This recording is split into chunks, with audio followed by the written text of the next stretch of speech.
नमस्कार दोस्तों, आप सभी का हार्दिक स्वागत है आपके अपने YouTube चैनल जीत एजुकेशन पर। तो दोस्तों, इस वीडियो में हम लाए हैं वंदना जादौन द्वारा निर्मित मनोविज्ञान के बहुत ही महत्वपूर्ण प्रश्न जो आगामी परीक्षाओं के लिए आपकी बहुत ही मददगार साबित होंगे। तो शुरू करते हैं दोस्तों वीडियो को। पहले प्रश्न की ओर बढ़ते हैं। अंतर्मुखी व्यक्तित्व के लोग रुचि रखते हैं सामाजिक कार्यों में, अपने परिवार में, स्वयं में या उपयुक्त सभी में। तो दोस्तों, इसका सही उत्तर होगा स्वयं में। जो अंतर्मुखी व्यक्तित्व के लोग होते हैं वो स्वयं में सबसे ज़्यादा रुचि रखते हैं। अगले प्रश्न की ओर बढ़ते हैं। निम्नलिखित में से कौन सा उद्देश्य कथन सही मूल्यांकन में सहायक नहीं है? तो कौन सा उद्देश्य कथन है जो सही मूल्यांकन में सहायक नहीं है?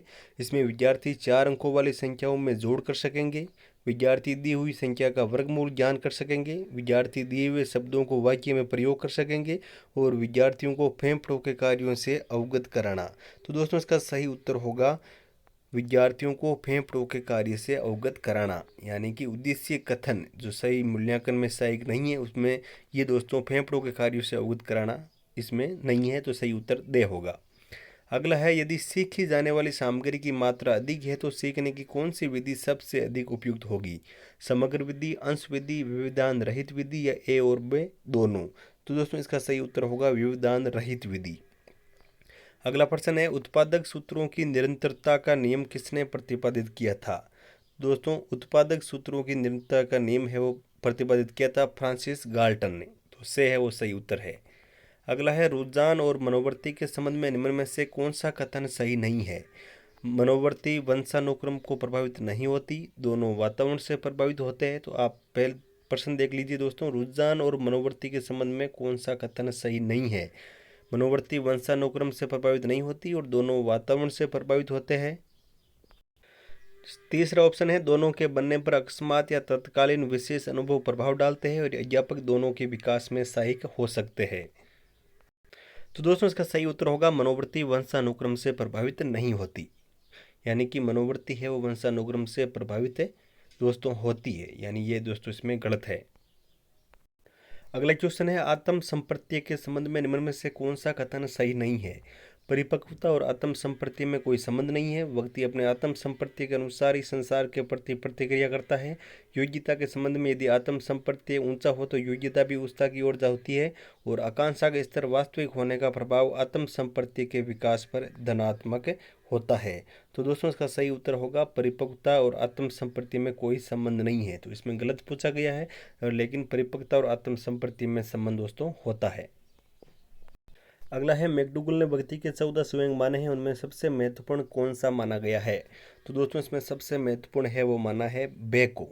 मोस्ट इंपोर्टेंट प्रश्न है, मैकडूगल ने सबसे महत्वपूर्ण किसको माना है? तो बे संवेग है उसको महत्वपूर्ण माना है। अगला है, सही कथन का चयन कीजिए। संवेदना जीवन का प्रारंभिक व सरल अनुभव है, संवेदना सरल अनुभवों की जटिलता है, संवेदना अनुभव स्मरणात्मक है, संवेदना मस्तिष्क की द्वितीय अनुक्रिया है। तो दोस्तों, सही उत्तर होगा इसका संवेदना जीवन का प्रारंभिक व सरल अनुभव है। अगला प्रश्न है, ज्ञान में सहायक आंतरिक दशा है। तो ज्ञान में दोस्तों आंतरिक दशा है वो है उत्तेजना की एकांतता। मानसिक थकान का लक्षण है, तो आप देख सकते हैं मानसिक थकान का लक्षण है ज्ञान का केंद्रित न होना। अगला है, बगनासा का सबसे बड़ा आंतरिक कारण माना जाता है। तो बगनासा का सबसे बड़ा आंतरिक कारण माना जाता है मानसिक संघर्ष। वे उसका सही उत्तर है।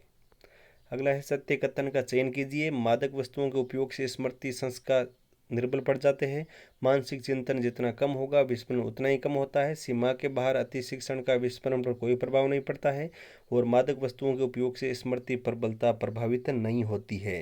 तो दोस्तों, सही उत्तर होगा इसका मादक वस्तुओं के उपयोग से स्मृति संस्कार निर्मल पड़ जाते हैं, ये सत्य कथन है। अगला है, हल सिद्धांत किस प्रक्रिया से संबंधित है? तो हल सिद्धांत है वो दोस्तों सीखने की व्याख्या के सबलीकरण से संबंधित है।